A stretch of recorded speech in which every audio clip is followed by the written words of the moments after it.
Jadi nggak,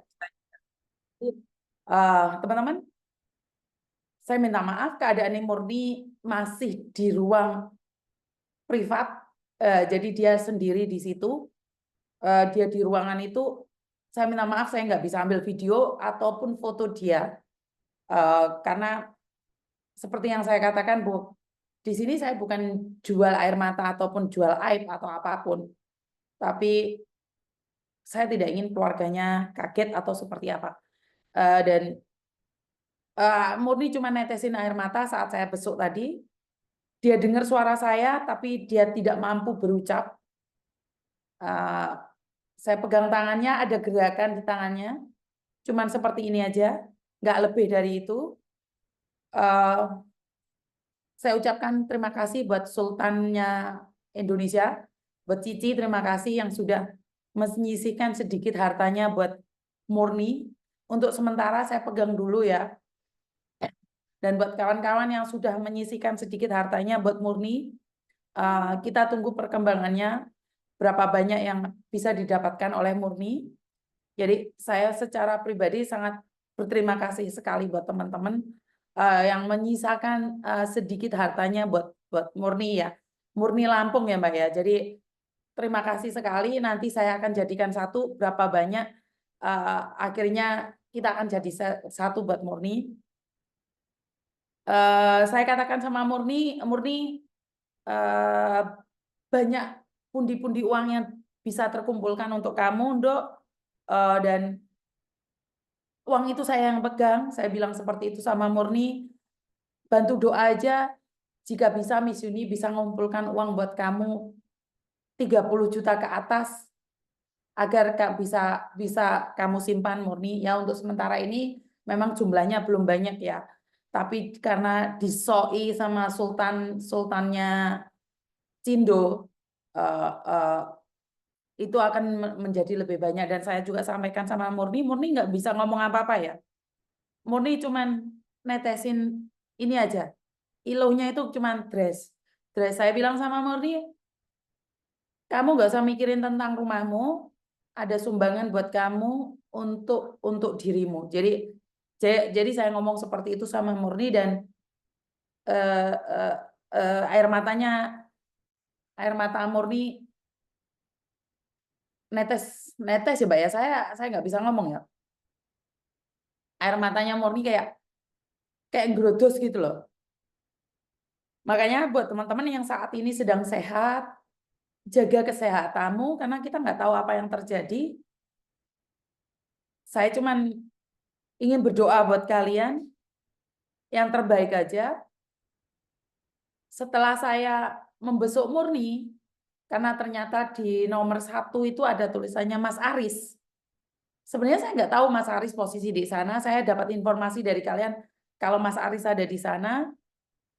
Saya masuk ke ruangan Mas Aris, dan di situ saya melihat bahwa Mas Aris melihat saya dalam bahasa Indonesia, air matanya jatuh lagi, Mbak. Jadi untuk kan tadi saya ke tempatnya Mbak Solikem ya, Mbak Solikem masih posisi makan, keadaannya masih lebih baik dibandingkan dengan Mas Aris dan Murni yang ada di Kong Wayiyun ya. Saat saya melihat Mas Aris tuh pegang tangan saya kuat banget. Padahal seluruh tubuhnya nggak bisa gerak, tapi dia itu gini Mbak, tek tek tek tek tek tek gitu. Jadi di tembok itu, di tangannya itu diketukin gini.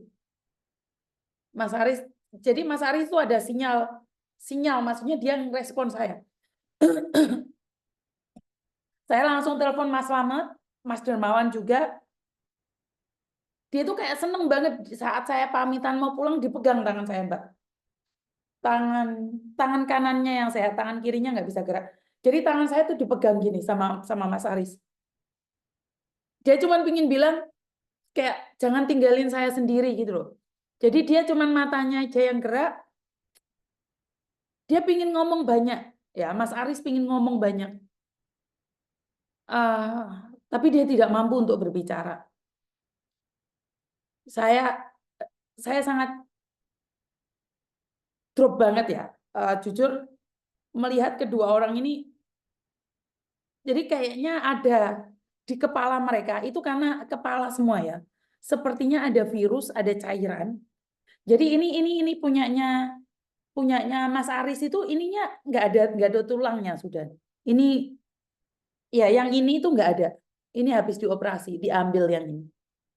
Begitu juga dengan Murni. Saya melihat mereka itu sama saya melihat Mbak Lilis. Tapi saya yakin mereka berdua bisa sembuh. Saya yakin banget mereka berdua bisa sembuh. Mbak Lilis yang selama ini dia tidak terawat ya di Malaysia, bisa dibilang tidak terawat ya di awalnya ya. Akhirnya bisa ketemu dengan Mbak Farah. Itu itu bisa diangkat penyakitnya dan sampai pulang Indonesia. Karena saya yakin dan percaya buat Mbak Murni juga Mas Aris itu bantu doa saja untuk bisa disembuhkan ya. Eh, eh, saya saya saya nggak bisa ngomong ya Mbak ya. Di negeri orang terkapar di perjuangan bukan karena mereka ingin menyerah ya, tapi keadaan yang memaksa mereka berjuang. eh, saya nggak bisa ngomong ya. Betul, Mas Aris tuh ABK yang dari Taiwan. Matanya yang sini juga dioperasi ya.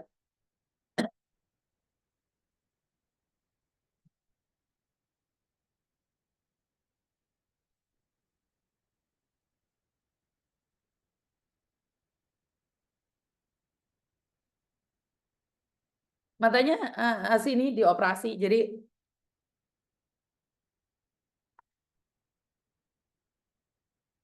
sebenarnya Mas Aris tuh butuh orang. Mungkin saya minggu depan lagi kan ke sana.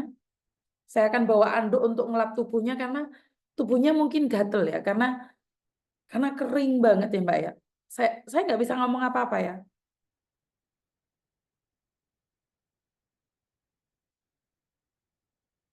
Mereka ini berjuang sampai titik darah penghabisan mereka gitu loh untuk berjuang di luar negeri. Jadi saya nggak bisa ngomong apa-apa ya Mbak ya. Saya hanya merasakan pedih banget, sedih banget gitu loh. Karena itu saya nggak bisa ngomong apa-apa dan kemarin ada yang nanyain tentang jaket ini karena saya postingannya nggak jelas. Kan saya bilang nih, ya seperti itulah Mbak gunanya. Kalau kalian beli jaket ini, kalau kalian beli jaket ini, sebagian dari uang ini adalah untuk membantu teman-teman kalian yang di luar sana, membantu takziah mereka, membantu membelikan obat atau membantu apa ya, membelikan anduk mereka atau sekedar untuk memberikan mereka semangat gitu loh. Jadi saya cuma ingin bilang sama teman-teman bahwa saya tuh nggak tahu harus harus ngomong apa ya. Saya kadang-kadang bingung ya. Karena karena banyaknya masalah yang saya lihat sendiri yang dihadapi oleh para pejuang devisa, saya lihat sendiri di lapangan, bukan katanya. Jadi saya datang sendiri, saya ngelihat sendiri sebuah perjuangan sampai berakhir di rumah sakit itu sungguh sungguh sangat sangat itu ya menyakitkan sekali. Itu bukan perjuangan untuk keluarga lagi ya, tapi berjuang untuk nyawanya sendiri aja mereka sudah tidak mampu lagi gitu. Dan mereka tidak menginginkan semua ini. Mereka tidak mengharapkan semua ini. Mereka tidak mengharapkan semua ini. Tidak ada seorang pun yang mengharapkan semua ini. Jadi buat teman-teman, jika kalian tahu betapa beratnya fight bersama bersama penyakit itu, saya nggak bisa ngomong apa-apa ya.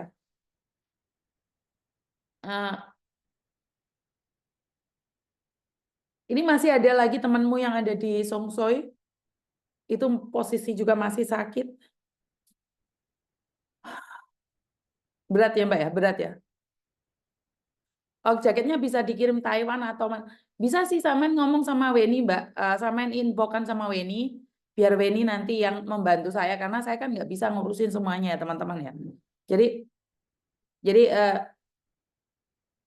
jadi sebenarnya kan saya ingin memproduksi banyak barang, terus hasil dari labanya tersebut membantu teman yang lain gitu loh. Kalau kalian selalu memberi dengan gratisan juga, saya tuh ngerasa bahwa nggak enak gitu loh. Karena memang ada beberapa orang yang tiba-tiba ninggalin uang 1.000 loh, Mbak. Saya nggak bercanda. Untuk Singapura mungkin saya akan buatkan lagi ya Mbak ya, ini Singapura nggak cocok kayaknya. Karena ini panas, ini khusus buat Hong Kong musim dingin atau yang pakai AC.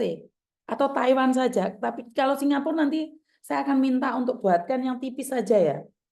Saya minta buatkan yang tipis Singapura ya. Jadi nanti Singapura atau tempat-tempat lain nanti saya akan infokan ya. Jadi yang penting jaga kesehatan ya teman-teman ya. Di sini saya bukan promosi jaketnya dulu, saya cuma ingin promosi jaga kesehatan. Apa yang disampaikan oleh Belgia itu benar. Karena mungkin kalian sering lihat konten saya kok sakit terus. Perih loh Mbak, di hati itu pedih banget. Saat mendengar kabar ada yang sakit ataupun ada yang terkapar seperti itu, saya nggak tahu harus ya nelongso banget, luka banget, sedih banget pasti.